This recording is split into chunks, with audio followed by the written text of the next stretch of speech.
You're listening to PetLifeRadio.com. Welcome to Animal Rights on Pet Life Radio. This is your host, Tim Link, and I'm so glad you're joining us today. My special guest today is author and journalist Bose Hadley. And we're going to talk to Bose a little bit about his latest book, Holy Cow. Great little fun book, and talking about words and phrases, splendid animal words and phrases, things that I imagine every one of us have heard from time to time, but where did they really come from? Where did they really originate from? So it's going to be a fun little book, and we'll talk to Bose about that.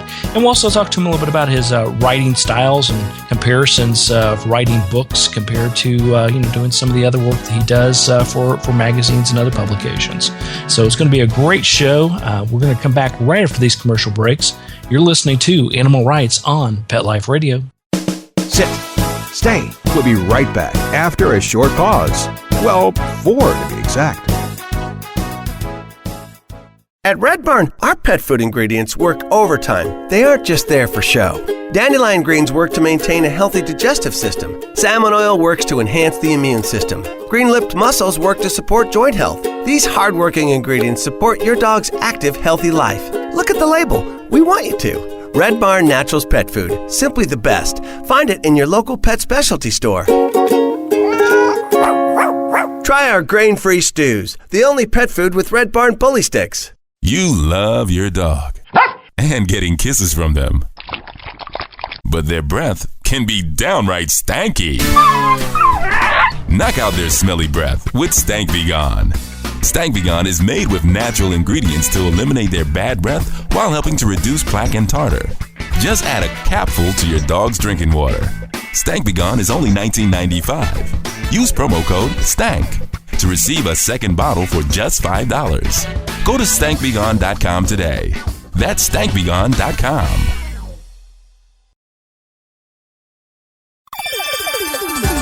Let's Talk Pets on PetLifeRadio.com.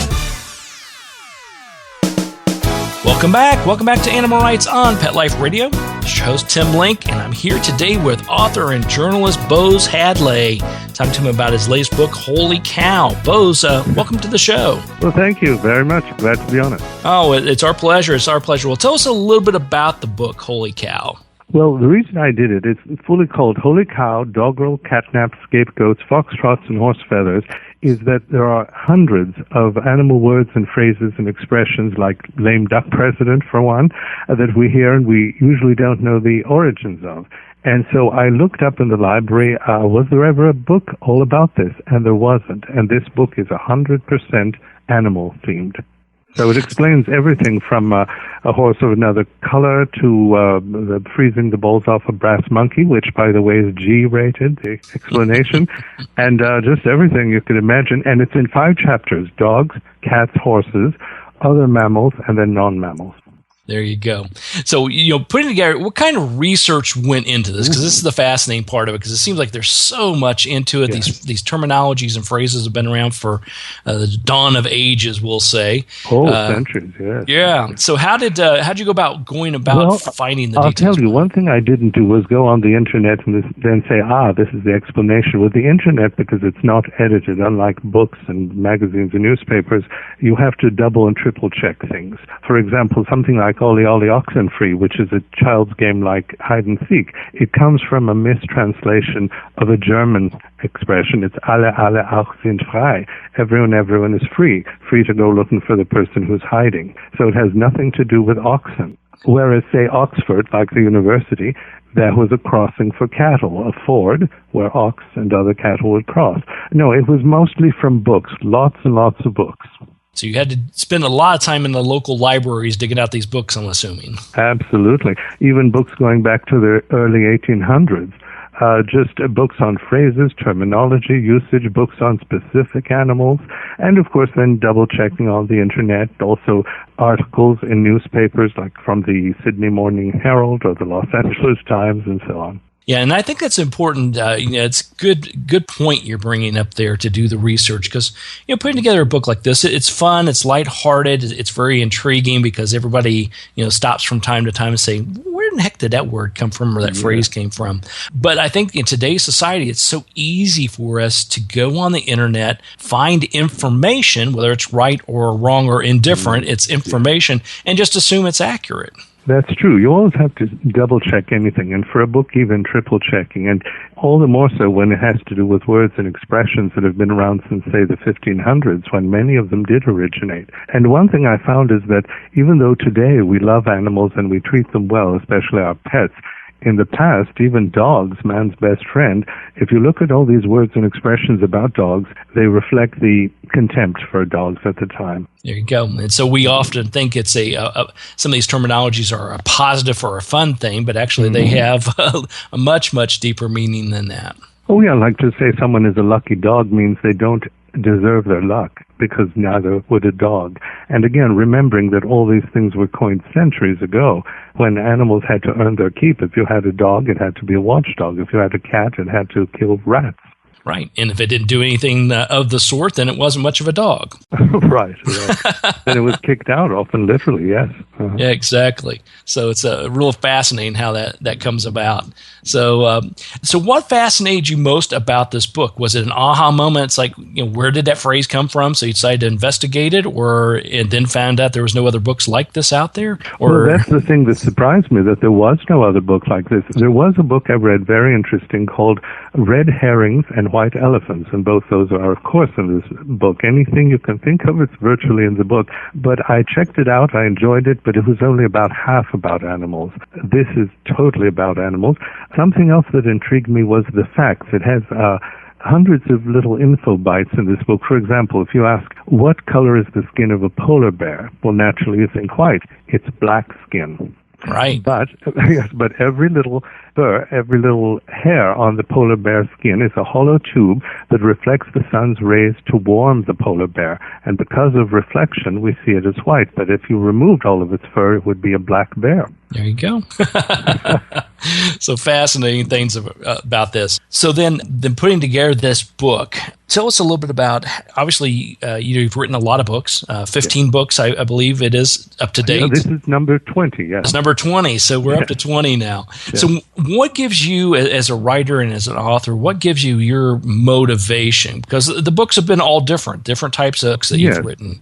Right. Well, it's just at curiosity than anything. And also because my father was a professor, so I grew up reading nonfiction. I read the occasional novel, but reality, past and present, is so interesting. There are so many things we don't know, and we find out and we say, isn't that amazing? And then you want to tell someone else. That I have stuck to nonfiction. Of course, you get much more money if you're a successful novelist, but I do it simply for the pleasure. And hopefully each book is entertaining, but also enlightening. There you go. So the bulk of your work then that you've done, is it geared more towards the nonfiction type of things, or have you dabbled in the book? Yes, all nonfiction so far, yes.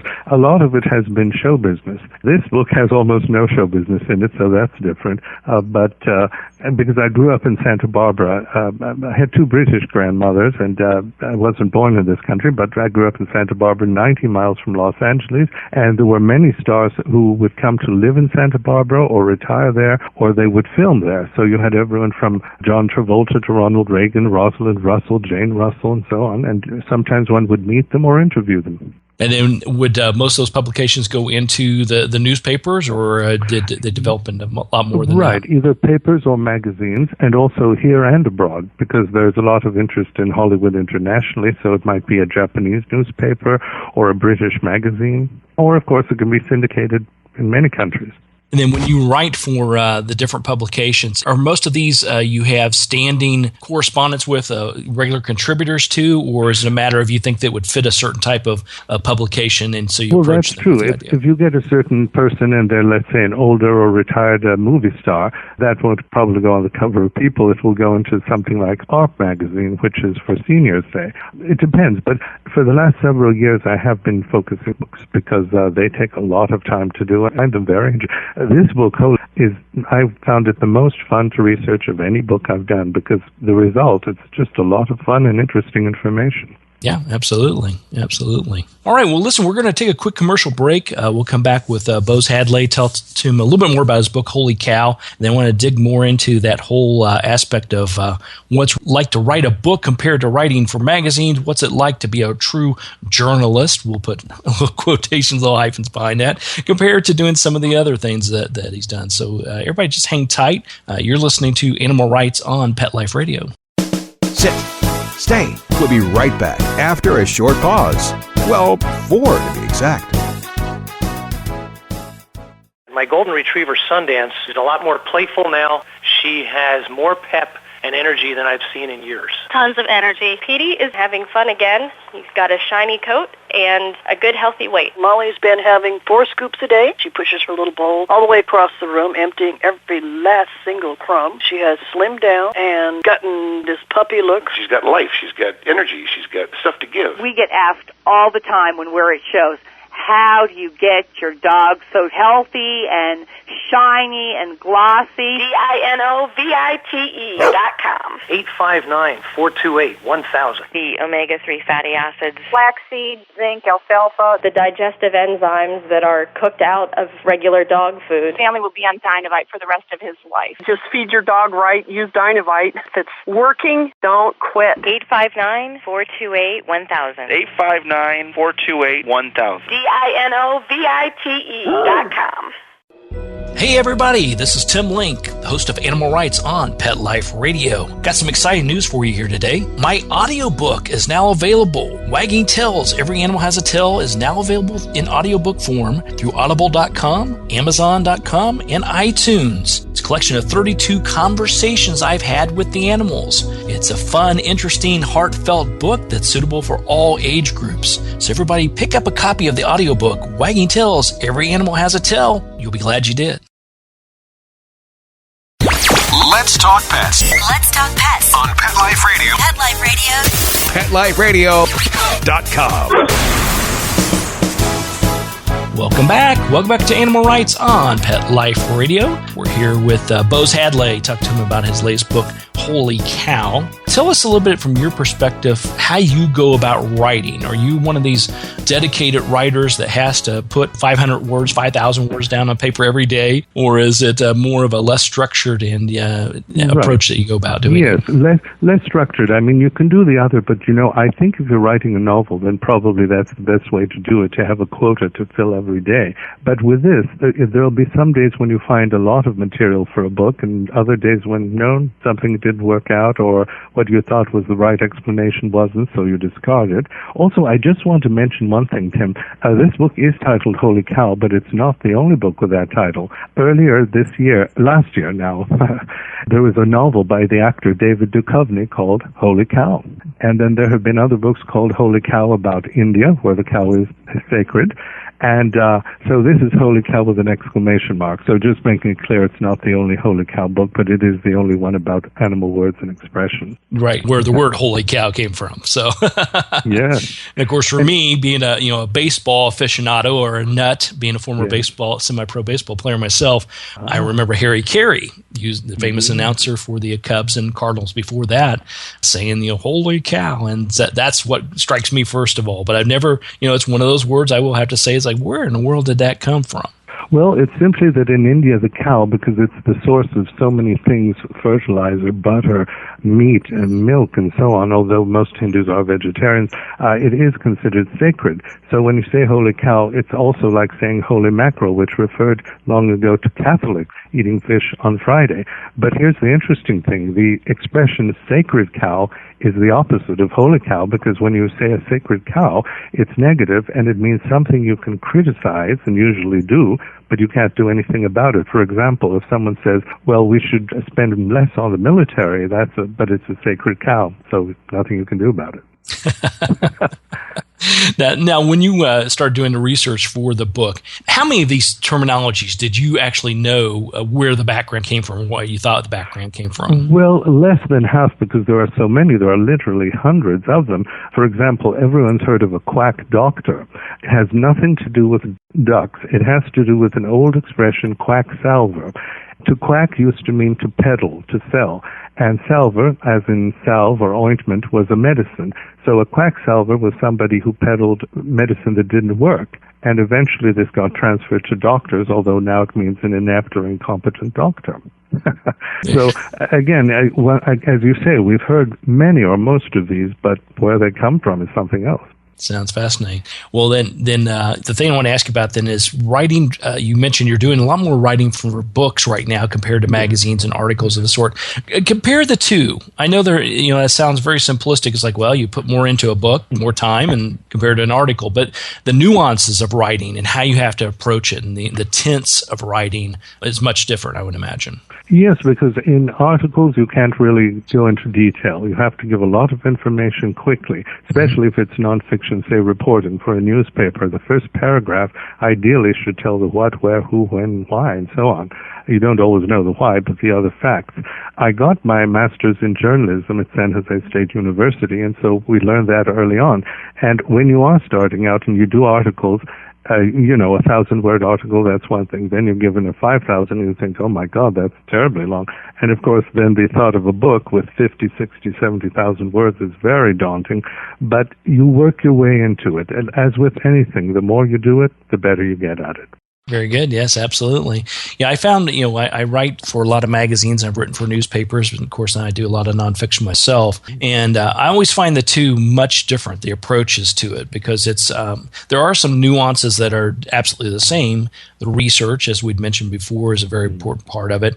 Going out to the experts and getting the experts' opinions or points of view is very important as well. But there's, I find it at times even more of a challenge when you're writing for a magazine or a newspaper article, just because, like you had said, you got to get your message across quick. You got really that first line, that first sentence to catch in the heading to catch somebody. Exactly. Mm-hmm. And you do with a book as well. You got to have a good title. The book's got to have a good binding and look good on the shelf, and you got to get somebody to pick it off the shelf and flip it over and then eventually get to the first part of it. But the newspaper, you have really such a small window of doing that, or the magazine article, and then the time behind it, as far as the longevity behind it. It's not and always. Another thing is that with a magazine, that's a little more for entertainment. People pick up a magazine to relax or have fun. Newspaper, you want information. So even between those two, there is quite a difference, or can be.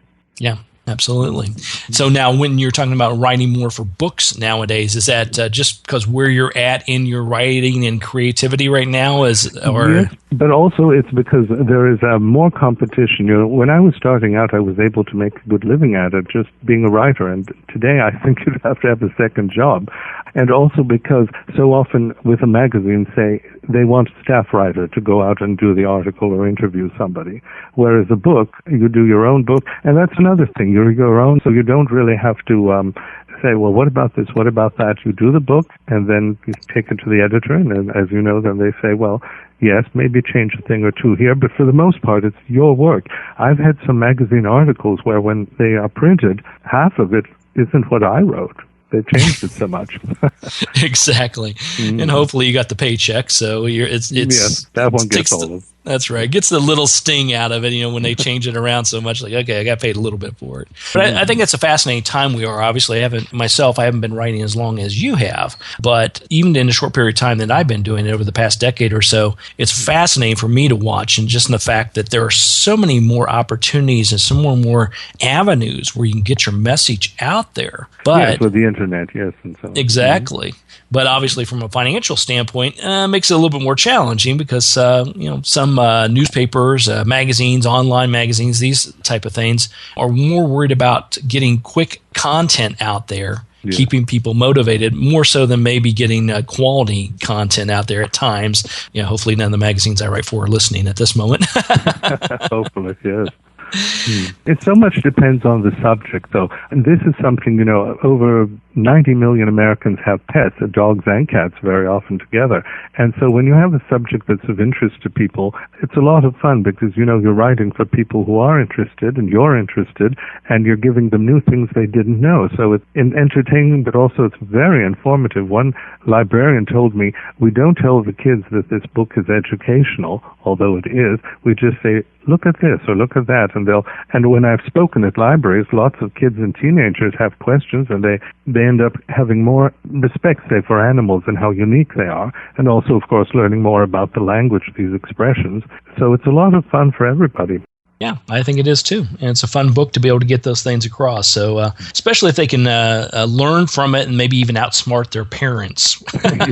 Yes. And also I've been told it's the sort of thing where you find out something like, for example, woodpeckers. Why don't they get headaches after banging their heads on trees for hours at a time? Well, that's explained here. And then you'll say, oh, listen to this, or you want to share it with a friend or a relative. So it's a lot that kind of a book. It's fun, above all. All right. Well, everybody go out and pick up a copy of Holy Cow with the exclamation point from Bose Hadley. You're going to enjoy it. It's a fun one. I think it's one you keep on the shelf because you're going to have one of these terminologies pop up once again, and you're going to wonder where it came from, and now you have a source to get to the information.